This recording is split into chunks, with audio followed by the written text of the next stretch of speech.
Merci de nous suivre. Bonsoir et bienvenue dans ce journal.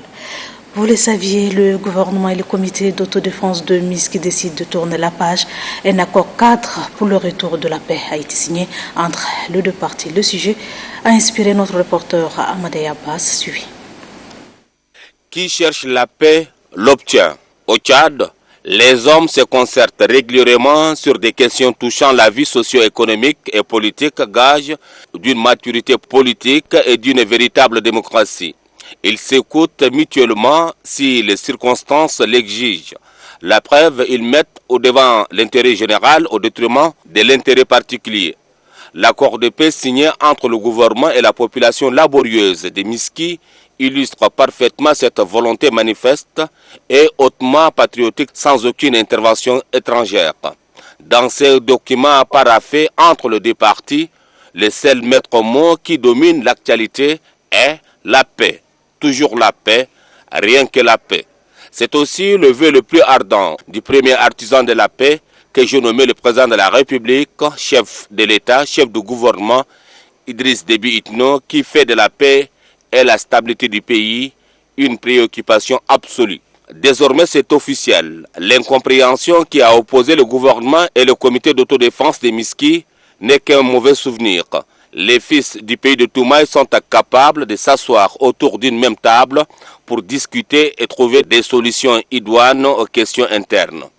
La paix dont joue aujourd'hui le Tchad est le fruit des sacrifices énormes consentis par des hommes et des femmes soucieux de l'avenir de la patrie. En clair, les plus hautes autorités du pays ont déjà orienté la boussole devant nous conduire vers la bonne direction. Il est temps de bien fixer l'aiguille pour ne pas se tromper du chemin tracé. Ce chemin s'appelle la consolidation de la paix retrouvée au prix du sang qui doit guider nos pas pour qu'ensemble nous marchions dans la même direction afin d'éviter les pires au pays.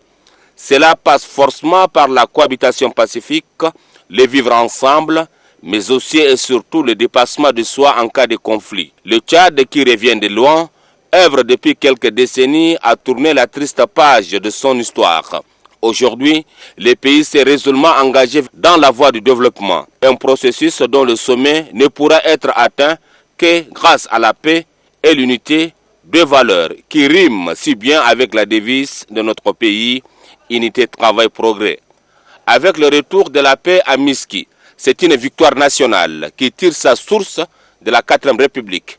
Elle nous recommande la culture de la paix, le pardon, la consolidation de l'unité nationale et la justice sociale, gage de tout développement.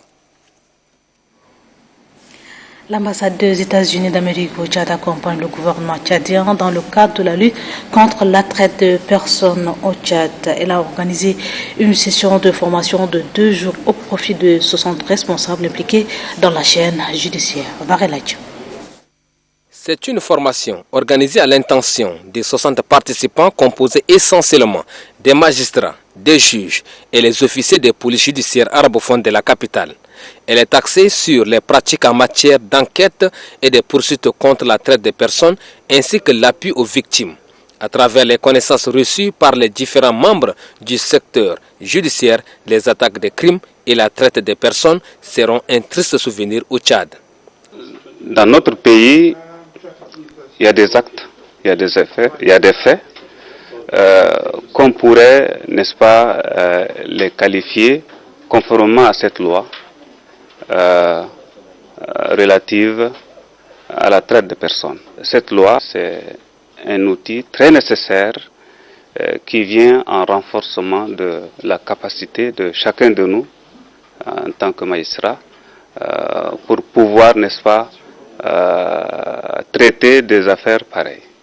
Cette formation, qui découle de la vision de l'ambassade des États-Unis d'Amérique, comme en témoigne la chargée d'affaires Jessica Davis-Ba, s'inscrit dans le cadre de l'adoption en 2018 par le Tchad d'une feuille de route nationale pour lutter contre la traite des personnes.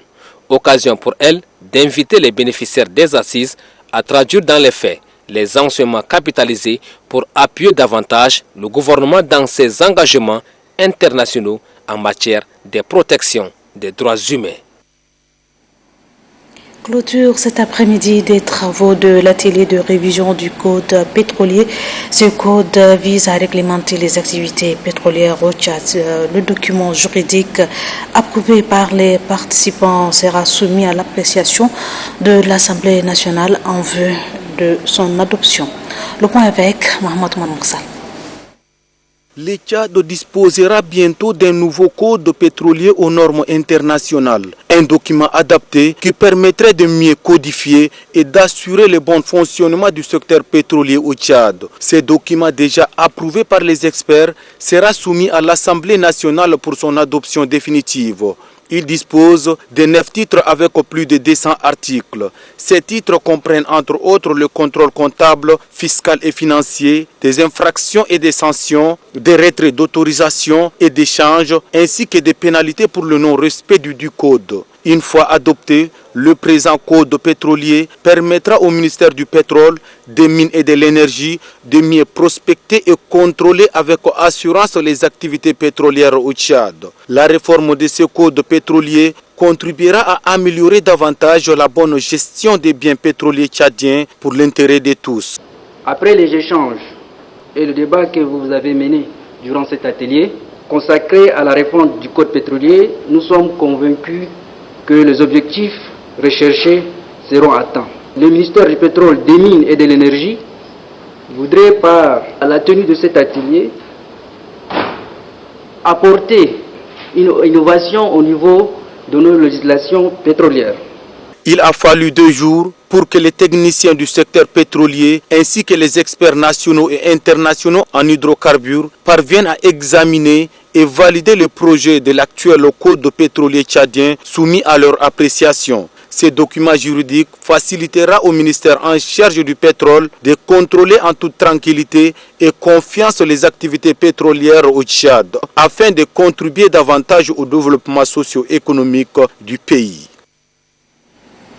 Il vous souviendra que les incendies dans les différents marchés de la capitale sont dus aux mauvaises installations électriques. Dans un passé récent, le marché Adala, le grand marché et celui de Dembé ont connu de différents incendies. La question qui taraude l'esprit, les matériels électriques sont-ils installés par la Société nationale d'électricité? Ce qui est à l'origine, notre reporter Christelle Garlemdana a fait un tour dans quelques marchés de la ville. Suivez son constat. Suite à l'incendie qui a ravagé plusieurs boutiques au marché de Dembé le dimanche dernier, d'importants dégâts matériels et financiers sont enregistrés. La cause, un court-circuit électrique. Les commerçants du marché se sont vus interpellés face à certaines pratiques. Les allées obstruées par les marchands doivent être libérées et constamment contrôlées par les agents municipaux. Pour ce faire, les commerçants doivent respecter les règles de sécurité, d'ordre et collaborer avec les agents de sécurité pour éviter que de tels désastres se reproduisent. Les commerçants ont pris des nouvelles là. Il y a certains ont pris avec les gardes qui passent la nuit garder les marchandises. La perte de ces marchandises, on est en train d'évaluer, mais ce n'est pas encore fini. Ce qu'on a débuté, on a trouvé presque 50 millions.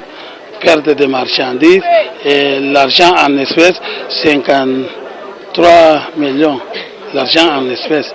Donc la perte, on est en train de encore recenser les propriétaires. Donc il y a certains qui sont venus voir leurs marchandises pris partir en fumée là, se sont évanouis même. Il y a certains même qui sont à l'hôpital même pour le moment. La structure du marché doit être construite afin de permettre une évacuation rapide et d'éviter les mouvements de panique. De même, son aménagement doit faciliter la mise en service de moyens de secours et de lutte contre l'incendie. Dans les autres marchés visités comme le marché à Mil, Gassi et Adala, le même problème de structure se pose. En attendant, le gouvernement se penche sur la question et dans quelques jours, l'évaluation et les propositions permettront de soulager quelque peu les familles des sinistrés. Le nouveau préfet du département du Kanem, Brahim Alifa Ali, a été installé officiellement dans ses fonctions par le gouverneur de la province du Kanem. Le film de la cérémonie avec Mohamed Oumarou. C'est par décret numéro 1763 que M. Brahim Alifa Ali a été nommé comme préfet du département du Kanem. Dans son allocution, Chouko Sultani, préfet sortant, a exprimé sa reconnaissance aux plus hautes autorités du pays pour la confiance placée en lui durant les 6 années passées à la tête de cette circonscription administrative. Dans son allocution officielle, Hassan Terab, gouverneur de la province du Kanem, a remercié le préfet sortant pour le travail abattu durant son séjour. Quant au nouveau préfet, le gouverneur du Kanem a souhaité bon vent dans sa nouvelle fonction tout en définissant l'attribution des chefs des unités administratives. Par cet acte de nomination, vous êtes désormais le dépositaire du pouvoir exécutif dans votre circonscription. Vous devez veiller au bon fonctionnement des services publics relevant de votre autorité. Assurer la sécurité des personnes et des biens. Protéger l'environnement. Œuvrer pour la cohabitation pacifique et le vivre ensemble. Instaurer un dialogue permanent entre les communautés et les religions. Pour sa part, le préfet du département du Kanem entrant, Brahim Alifa Ali, a tenu à remercier le président de la République, chef du gouvernement, pour la confiance placée à sa modeste personne en le nommant comme préfet du département du Kanem. Monsieur le gouverneur de la province du Kanem, en votre qualité de représentant du président de la République, nous avons besoin de votre appui constant pour trouver des solutions à l'ensemble des problèmes auxquels nous serons confrontés. Chers collaborateurs, sans votre concours, mes objectifs ne seront pas atteints. C'est pourquoi je demande votre franche collaboration pour une gestion saine et transparente. Par ailleurs, il demande aux autorités administratives et traditionnelles en général et la population du Kanem en particulier à collaborer ensemble pour la bonne marche des activités administratives dans le département du Kanem.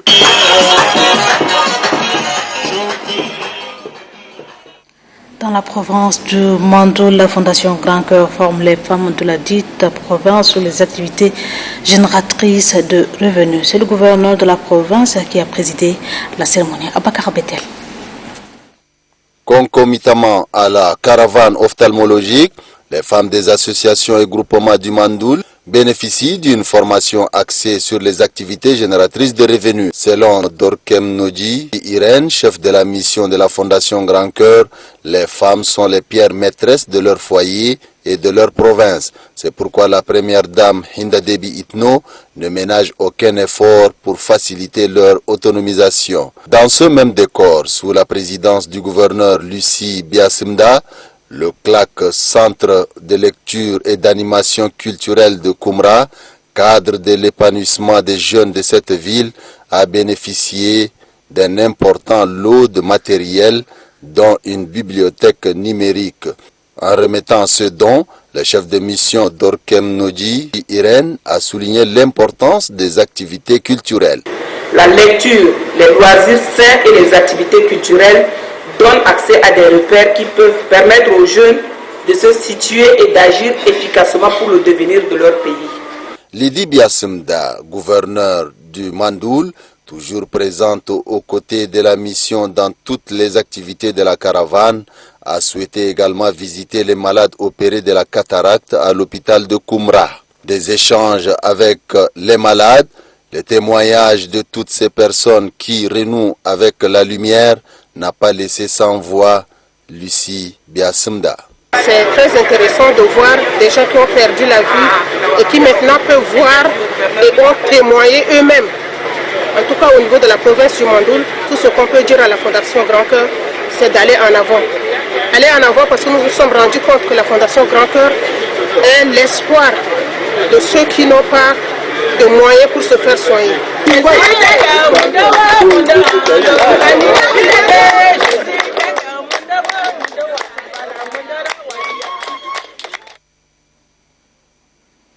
Dans le Logone occidental, le gouverneur Dago Yacoub a tenu ce matin à Moundou une rencontre des restitutions de la conférence des gouverneurs tenue à Abéché dans la province de Ouaddaï. Un extrait de ses propos. Des autorités administratives des 4 départements, chefs de services de défense et de sécurité, autorités judiciaires, traditionnelles, coutumières et religieuses venus des différents coins de la province ont suivi avec attention cette communication du gouverneur Dako Yacoub qui est une restitution des principaux points retenus lors de la rencontre du président de la République avec les gouverneurs des 23 provinces du pays les 2 et 3 octobre dernier à Abéché. Il s'agit notamment des points sur la bonne gestion des biens de l'État, la cohabitation pacifique entre les Tchadiens et le problème de la DIA. Sur la cohabitation pacifique, le gouverneur Dako Yacoub remercie les chefs traditionnels, coutumiers et religieux pour les efforts fournis pour qu'il y ait en ce moment une accalmie dans le Logone occidental. Il a saisi l'occasion pour leur demander de ne jamais cesser de parler du langage de la paix entre les Tchadiens et du bon vivre ensemble. Le vivre ensemble, ce n'est pas un mot. Le vivre ensemble, ce sont des actes que nous devrons poser chaque jour. Nous ne devrons jamais nous lasser de donner des conseils à nos éleveurs, à nos agriculteurs, à notre population. S'agissant du problème de la DIA, le gouverneur Dako Yacoub a fait lire par son directeur de cabinet Yaya Bello la note circulaire interministérielle numéro 01 PR 2019 du 4 octobre 2019 relatif à la pratique de la DIA. La DIA, une conception erronée contraire au texte en vigueur et qui encourage l'impunité après un meurtre. À partir de cet instant, il est interdit, formellement interdit, que la personne qui enlève la vie d'un être humain, prémédité. Les accidents arrivent, la loi est là pour les accidents, mais prémédité. Même si ses parents règlent les problèmes traditionnels en payant la DIA, cette personne doit être jugée. Le gouverneur Dako Yacoub d'instruire les autorités administratives, judiciaires, traditionnelles et coutumières de veiller au respect strict de cette note circulaire qui ne doit souffrir d'aucune dérogation. L'école officielle d'Amdegay Kabir dans le département de Razalbiar, inaugurée ce matin, est l'œuvre de la société de raffinage de Yarmaya pour la population vivant aux alentours de la raffinerie. Idriss a signé le reportage. Construit sur un espace de plus de 200 mètres carrés, l'école officielle d'Arigué Kébir a 3 bâtiments composés de salles de classe, de bureaux, magasins et latrines pour un effectif d'élèves estimé à plus de 1000. Aujourd'hui, les autorités administratives, traditionnelles et les responsables en charge de l'éducation sont venus inaugurer ces joyaux, dont de la société de raffinage d'Ndiamenan. Cette initiative de la société de raffinage d'Ndiamenan donne un coup de pouce à la politique éducative de l'État qui vise à scolariser tous les enfants du Tchad. Inaugurer aujourd'hui cette école est une véritable fierté pour la SRN que je représente ici. C'est un acte important qui témoigne de la vitalité de notre société qui fait du social l'une de ses priorités. Le village Arigué Kébir n'a aucune infrastructure éducative depuis sa fondation. Le geste posé par la société de raffinage d'Ndiamenan est un signal fort. Je tiens aussi à remercier les leaders de la société de raffinerie d'Ndiamenan qui n'ont ménagé aucun effort à mettre en œuvre la politique sociale de la raffinerie, non seulement en volant au secours des personnes les plus vulnérables, mais aux participations au développement de la province d'Agadez. Pour accompagner les élèves durant leur cursus scolaire, des kits leur ont été remis par la société de raffinage d'Ndiamenan. Encore un geste qui soulage les parents démunis et encourage les enfants de venir fréquenter. Et puis, dans le cadre de l'opération École, d'abord le préfet du département de Bata-Ouest, Fatima Boukar Poussé, accompagné de responsables du système éducatif et ceux du syndicat des enseignants, a visité quelques écoles d'Atis et c'est pour rassurer de l'effectivité des cours. Mamata Djipinalho. Visite inopinée dans les établissements scolaires. C'est l'un des programmes de l'opération École d'abord. Cette opération lancée depuis la rentrée scolaire de cette année par le préfet du département du Bata Ouest est à sa 4e activité. Aujourd'hui, le préfet s'est successivement rendu dans quelques écoles de la ville d'Ati, accompagné de l'inspecteur départemental de l'éducation nationale du Bata Ouest, des responsables du syndicat des enseignants section du Bata et des responsables des écoles. Au cours de ces différentes visites, le préfet et sa délégation ont constaté l'effectivité de la rentrée scolaire aussi bien dans le cycle secondaire qu'au niveau des écoles primaires. Le préfet a saisi l'occasion pour exhorter les enseignants et les élèves au travail et surtout au travail bien fait. Au lycée Assil Ahmad Akhabash, Fatima Boukar Kosei et sa délégation ont constaté l'absence de 3 professeurs scientifiques. À cela, elle demande de se présenter à leur lieu de travail d'ici lundi, sous peine de sanctions. À l'école primaire Garage, les constats faits et le manque de tables-bancs. Dans certaines classes, les élèves sont assis en même le sol. À ce sujet, le préfet informe que le Bata aura bientôt des tables-bancs offertes récemment par la Fondation Grand Cœur aux 23 provinces du pays. Cette donation, à en croire le préfet, résoudra définitivement ces problèmes. Le secrétaire général de la province du Ouaddaï, Mahmoud Abdel Karim, a installé hier à la place de dépendance d'Abéché le nouveau préfet du département de Ouara. La cérémonie a vu la présence des autorités administratives, militaires et traditionnelles. Mohamed El-Amin Tadjadine. Mohamed Adam Mahamat remplace à ses postes Abakar Maïna Mahamat, muté à Haraz Mangan dans le Salamat. La cérémonie a démarré par la levée des couleurs, l'hymne national entonné par la fanfare municipale, la revue des troupes et la salutation des officiers par le secrétaire général de la province du Ouaddaï. Intervient ensuite les discours d'usage. Le préfet sortant a tenu à remercier les autorités et les couches socio-professionnelles qui l'ont soutenu dans l'accomplissement de sa mission. Abakar Maïna Mahamat a invité les enfants de la localité à s'unir afin d'aider son successeur à relever les défis.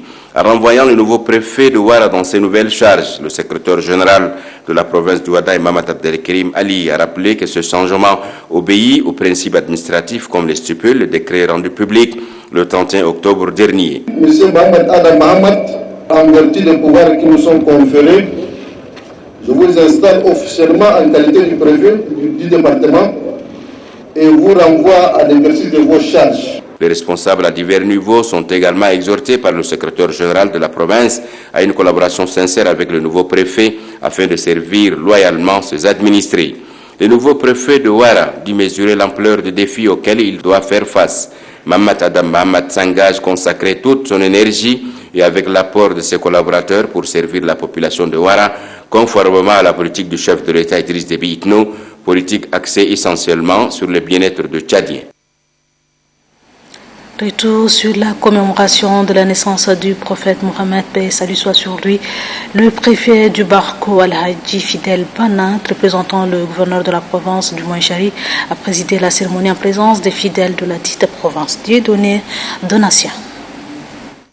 Cette célébration a eu lieu en présence du préfet du Barko Al-Hadji Fidel Banat, représentant le gouverneur de la province du Moinchari, les responsables administratifs, civils, militaires, les fidèles et les responsables religieux. Le vice-président du Conseil supérieur des affaires islamiques section du Moinchari, Cheikh Mohamed Alabi Biaya, a souhaité la bienvenue avant de remercier les commerçants pour leur contribution multiforme pour la réussite de cette cérémonie. Pour Cheikh Suleiman Adam, cette fête a une importance capitale pour les fidèles musulmans et les exhorte à suivre l'exemple du prophète et de la fêter avec joie.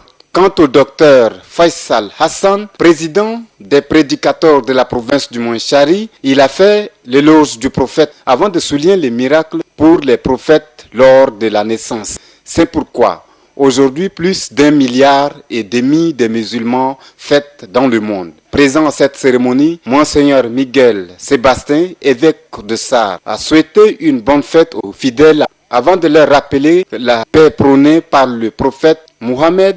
Il demande aux uns et aux autres de se pardonner et vivre ensemble car notre pays a besoin de la paix pour prospérer. Le préfet du Barko, Al-Hadji Fidel Banat, représentant le gouverneur, remercié le conseil pour cette organisation et a demandé aux chefs religieux de prier pour la paix au Tchad en général et à Sarr en particulier, car c'est le souci majeur du chef de l'État. À Massakori, dans le Hadjar Lamiz, la cérémonie commémorative a vu la présence de plusieurs fidèles musulmans. Mohamed Suleiman. La fête marquant l'anniversaire du prophète Mohammed, paix et bénédiction soient sur lui, est l'une des grandes fêtes de l'islam et un grand nombre de musulmans la célèbrent chaque année. Ceux de la ville de Massakori ne sont pas du reste. Ils se sont retrouvés à la grande mosquée de Massakori pour célébrer avec faste et ferveur l'anniversaire de la naissance du prophète Mohammed, paix et bénédiction soient sur lui. Des prières et des louanges ont constitué les temps forts de cette cérémonie commémorative. L'occasion est toute indiquée pour l'imam de la grande mosquée de Massakori, Mohamed Mustafa Ali, de rappeler davantage aux fidèles musulmans les sens et les rôles de l'islam qui ne sont autres que la paix et le salut. Il a aussi invité les fidèles d'avoir un comportement qui est compatible avec la religion musulmane. Dans la même lancée, le représentant du gouverneur de cette province, Adoum Ahmad Issa, a exhorté les fidèles musulmans à respecter davantage les principes et les règles de l'islam tout en défendant son idéologie. À la fin de cette cérémonie, une prière est dite pour que Dieu le Tout-Puissant accorde sa bénédiction, sa clémence et sa miséricorde à tous ceux qui ont rehaussé de leur présence ces moments de dévotion et de communion pour manifester leur amour et leur attachement au prophète Mohammed, paix et bénédiction soient sur lui. Dans la commune du 1er arrondissement, les fidèles du quartier Madjurio ont commémoré la naissance du prophète. Ali Ibrahim Sleiman. La communauté musulmane de Madjurio, à l'instar des autres musulmans du Tchad, célèbre Eid al-Mawlid al-Nabawi, une fête attractive et de plus en plus manifeste. Le Mawlud est la commémoration